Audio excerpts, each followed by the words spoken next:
All right. All right. Everybody out there, you guys doing good too? Yep. Yes, we know that. But anyway, folks, we got a special guest today. If you don't know Daniella Stockfleth-Menis, Yes, Daniela Stockfleth-Menis. Daniela. Excellent. You know what? You say it a lot prettier. I'm going to let you say it, please. I'm going to butcher it, obviously. That's okay. You have a beautiful name. Yes. Don't let Chris say it. I'm sorry. I'm a horrible individual. I will apologize. No, don't worry about it. It's hard. You speak English, so you can't say it right. That's okay. All right, let's talk Daniela, about how are you? Let's do this. I'm good. I'm good. Thank you for having me. It's a pleasure, actually. Yeah. Definitely. A little different monster for you. Yes. Out of your comfort zone, as we talked about, which is pretty cool. You know, it's always fun to get out of our comfort zone to see what's going on. You have a podcast called Behas, which is because everyone has a story. Mm-hmm. Yes. And I love that. Everyone does have a story. Yeah. I mean, just look at me and look at him. He's definitely got a story, or 17, but that's definitely him. How did you come up with this? You know what? I think that's one of those moments. I was listening to a podcast and I just said, oh my God, what if I get one? And immediately the color of the tile and the name, it had to be that because, and it was not everyone has a story. It's because everyone has a story. You needed that because, and I don't know, but that was it. And I had to use it. When you're interviewing folks, what are you trying to draw out of them? I know everybody has a story, but are you trying to get a specific item out of them? Or are you just trying to learn about them in general?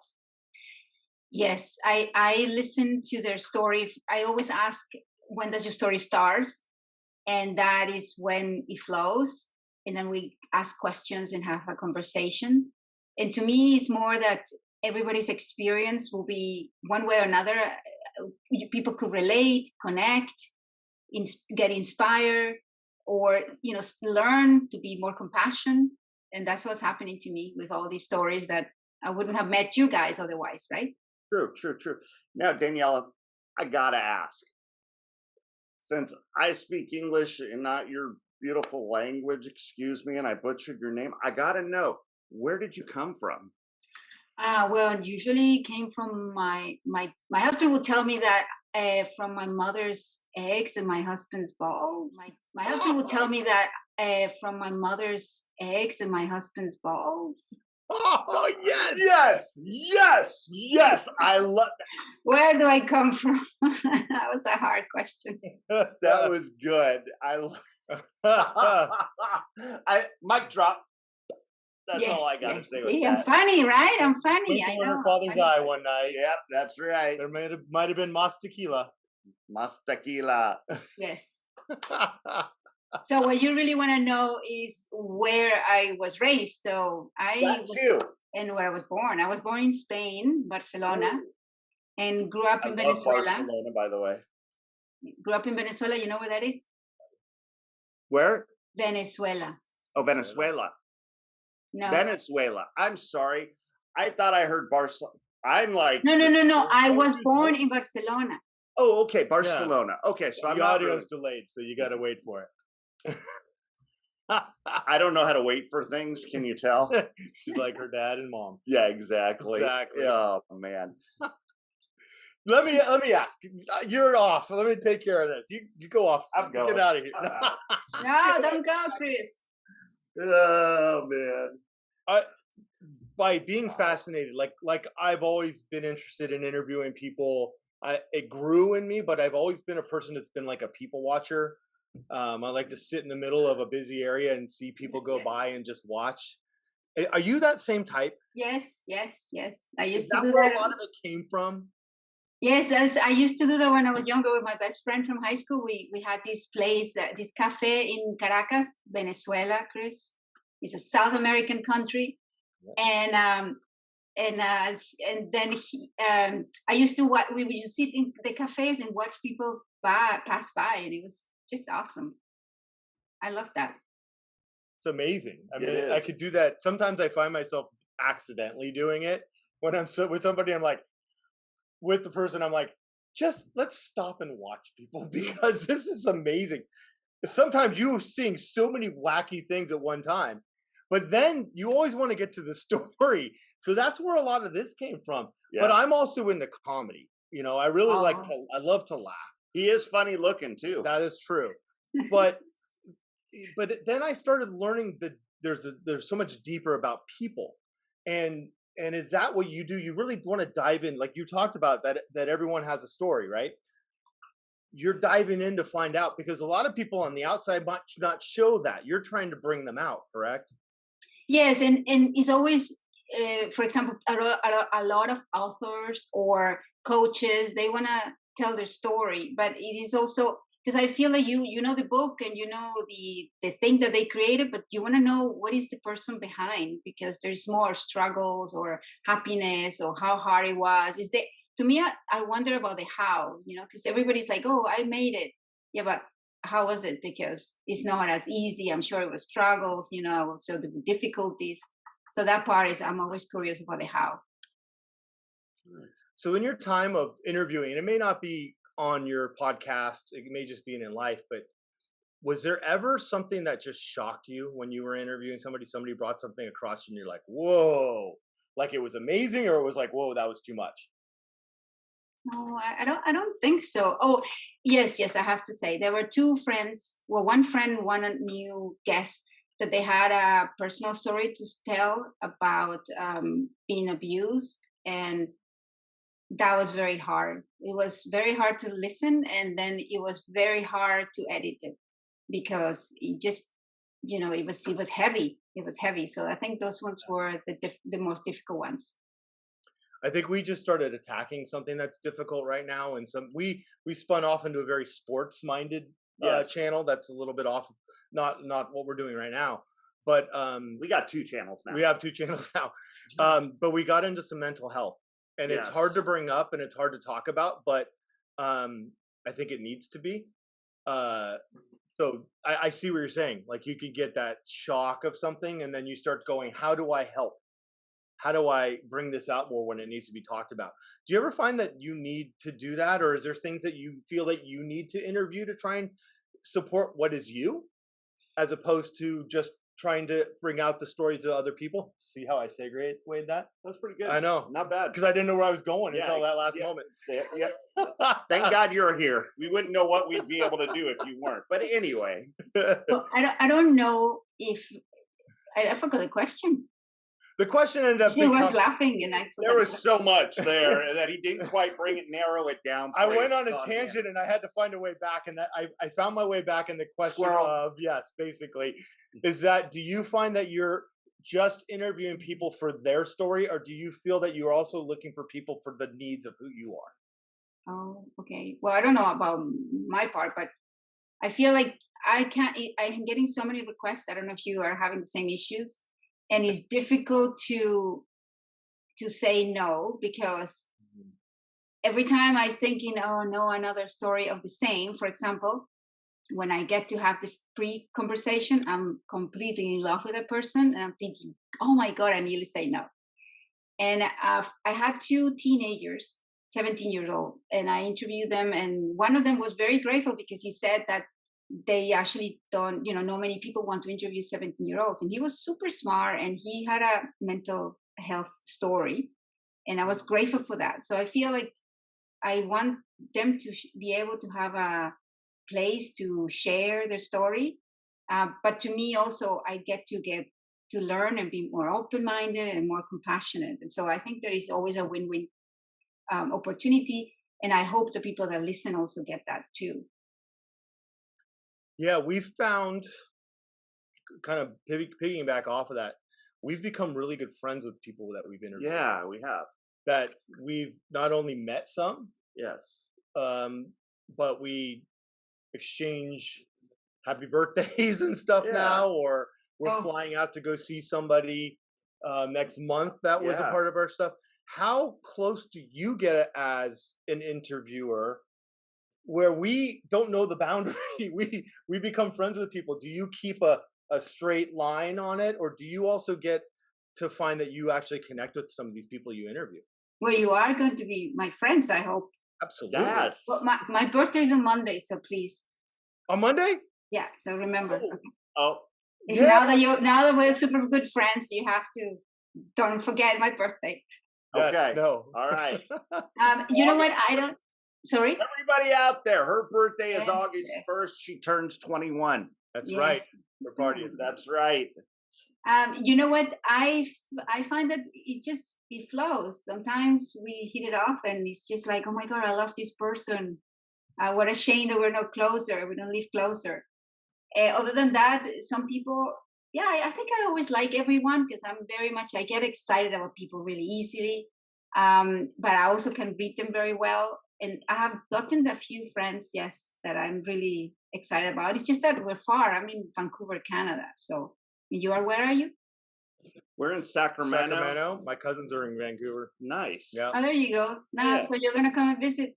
That's it. Yeah. I got to do Drinks that. I on got to you. Vancouver, and then I got to take the boat over to the island. I got other cousins on the island. Okay. So drinks on you.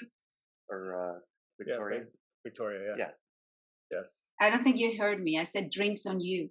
Yeah, so no problem. Chris is buying up like crazy. So. Okay. Done. Do you like gin? Yes. He does. Island. In the island, there are two places that make amazing gin that actually have won awards. So. Oh, really? Wow. Mm-hmm. I'll have to ask my cousins about it too. Yeah. I'm a whiskey guy. He's a gin guy. Yeah, my cousin on the island raises mini donkeys. It really does, miniature donkeys. How cute. Oh man, Vancouver's such a pretty so city beautiful too, man. So let me ask you about do you ever find because I do this. Oh God, here it comes. Here it comes. I'm sorry, I'm in a good mood today. Do you find that you interview people, right? And through a process, and then you start to question people outside of your interview process, and you find yourself stuck in this like question. Do you do that to like your husband? Do you do that out about? Or do you just leave it there? I know I'm crazy, but I find myself interviewing people on the street. So I'm sorry, you interview people and then you just start questioning why you're going out with Chris? I start getting really deep into conversation to learn about people outside of just the Yeah. Do you find that you tend to do that a lot too? Yes, of course. And I find that everybody's fascinating. And so that's why it's not only the famous people, it's everyone. That's why everybody needs to share their story. We are all very unicorns. Everyone is a unicorn. Oh, yes, we are. Absolutely. I love it. I love it. What is your favorite topic that you've gotten into so far? Well, obviously because I'm a woman and I am halfway of 100. I think that's one of the subjects that I want to know about traveling, about, exploring the world. So that's one of my favorites. But however, every other story that I hear, like about, for example, being a caregiver, I had no idea how important that was. And I value them more now. And it wasn't because two people came and shared their story with me. So there's a lot of things, subjects that they're not even close to me, but when people explain it, I take my hat off and learn my lessons. So it's like going to university. That's what I said. Yeah. Taking all these elective courses that are fun. Yeah.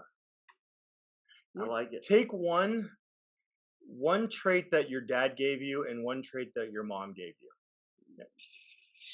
Okay. Well, my dad gave me the book of How to Make Friends and Influence People from Dale Carnegie when I was 17. And I think that is about people person. That's what he gave me. And my mom, I actually told her yesterday when I was arguing that she had taught me everything that I don't want to do or be, which is great. She's a great teacher. And my mom is creative, so I learned that from her as well. Nice. I like it. Yes, my past. Is it going to be material for a comedy? All these that I'm telling you? You never know. Who It knows? could be. I mean, yeah. Look at him, look at me. I mean, this is definitely comedy coming at you live. So I'm going to ask you 3 questions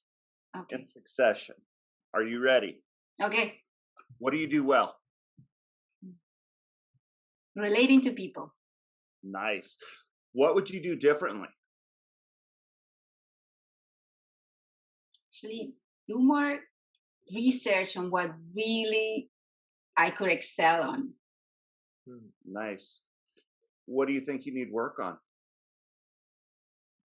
Life, I think I still have a lot to learn, a lot to be open-minded. So yeah, I think it's very holistic, my answers, because I care a lot about people, family, traveling. Yeah. And so I want to continue learning more of that. Nice. And meeting people like you. But I want to Yes. learn, come on, more We're comedy. fun. Don't tell anybody. That's going to be our secret, though. We're way too fun, okay? I just wanted to go back to the second answer about researching to excel at. What are some things that you'd really like to excel at still? Good question. Wow, I am a learner. So anything that I'm a learner, but sometimes if it's too hard, I can't give up kind of quickly. So I will say that I'm always want to learn something new. And this time, everything that I learned, I don't think that I have been able to apply it. And I'm feeling like I have all this knowledge, but nobody value it. What do I do? So I want to do like a shift and start learning something different. But I won't tell you what, because it could change tomorrow. I got one more. Do it, baby. Do it. Just because it's for fun. Here it comes. Because we're bringing the drinks. Oh, yeah. What's for dinner? Oh my God, what a difficult question. I don't like cooking. Do you? Oh, no, I love to cook. Well, there you go. You have to come over. So I got to cook and bring the drinks. All right. Yeah, okay. Chris Are you brings the drink. singing? Sorry? Are you singing? What's the entertainment? Oh, dancing. We're going to do salsa and merengue. So you'll teach me how to dance? If you can move your hips, totally. I can move them. I don't know which direction, but I can move them. I want to learn how to dance. I like it. I can Chris, dance, but I can't do the salsa and merengue. What is Chris contributing with? I've got the good looks. Okay. And the comic relief. Can you tell?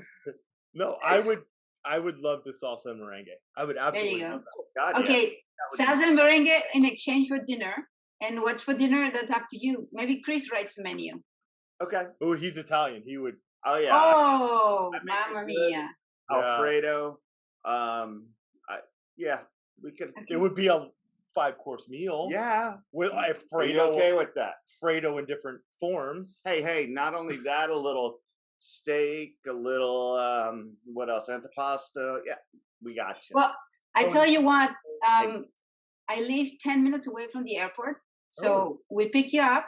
You make dinner, give you some drinks, some dance, and then you go to visit your cousins in the island. Yeah. You have to bring Chris now. Got to bring Chris. We'll get him on a mini donkey. Oh, that poor donkey. Are you kidding? You want to put that? Oh, that poor thing. No. Let me tell you. Okay, so when did you leave Spain? How old were you when you left Spain? 8 months. Then I went back when I was 4, and I lived there for 2 years. And then I left Venezuela when I was 20. Okay, because I want to know where the experience was coming from, Spain or from Venezuela mostly. Yes. And then I live in Miami. That's your country. Yeah. And I went to Switzerland, and I went to London. I went to hotel school, and then we came here. Where is it you really want to visit now? Like, what's where do you want to live now? Well, that's true. You lived all over the world. Well, her husband There is so much. Yeah, I want to see Italy. Italy? Yeah. And I want to go to Turkey. Oh, there's North Macedonia. Yeah, there's endless possibilities. I like the places that nobody goes. Exactly. Like, I'm dying to stand on Antarctica. Oh, okay. It's different, but they do, like, Chile is very well known for a lot of their wines. Mm-hmm. And so a Chile wine tasting tour with a trip to Antarctica is like my dream. Argentina, Chile. Do you get seasick? No. Okay, good, because the boat is rough there, apparently. I'm a whale. No comment. I was a whale when I was pregnant. That's my husband used to call me. Oh man. No way. That's Yeah, like he a used to beautiful roll me story. out of bed. Let me ask you a question. Were your knuckles really sore after hitting him numerous times? No, What- because you know what? I married my husband for his sense of humor. So That's right. Fair enough. Where is Yeah? he from? he's from born in Belgium and grew up in Liverpool, England. Oh, Wow. I love it. And ending up in Vancouver, Canada. How Yes. awesome. I know, a mix. yeah. So when are you interviewing him? I did. That was my first episode. Oh, He that's told- awesome. I gotta watch that. Yes, we do. He told a cool. story about getting in jail in Egypt. So that was pretty scary. And it was a more of a monologue because the story is so impeccable. I didn't want it to intersect. But it was a very good story. So if you ever want to have him in the show, he will be funny too. Yeah, I want to. Yeah, we're gonna have to check that out. That sounds like great. You know, that I love, and like you said, everybody has a story. There's people have these amazing stories that they just hold Oh yeah. and don't talk about, and yet when you get them on camera, they're shy at first, and the next thing you know, they're like, Yeah. it just comes out later and later, and I love Or it. the guy that's introducing him screws it up. You know. I usually screw up, I but think you should do this at night with a glass of whiskey or something. so That will what work. I want to I finish like this it. off because I know we're running out of time with this one. What is your amazing story that you want to share, Rory? Hmm. Something that happened to you that was amazing. Just one thing. It's fine. Well, you know, I think my life has been pretty interesting and pretty amazing. But I feel that it has to come. You have to interview me in another 20 years to tell you even more amazing. I love that. So, I like it. I like that. yeah. That's smooth. Wow. Well, I gotta Daniela, say, thank you. Please pronounce her last name again. I'd love to hear that. Stockfleth-Menis. No flesh. Right? Did I say it right? Yes, nearly. All right.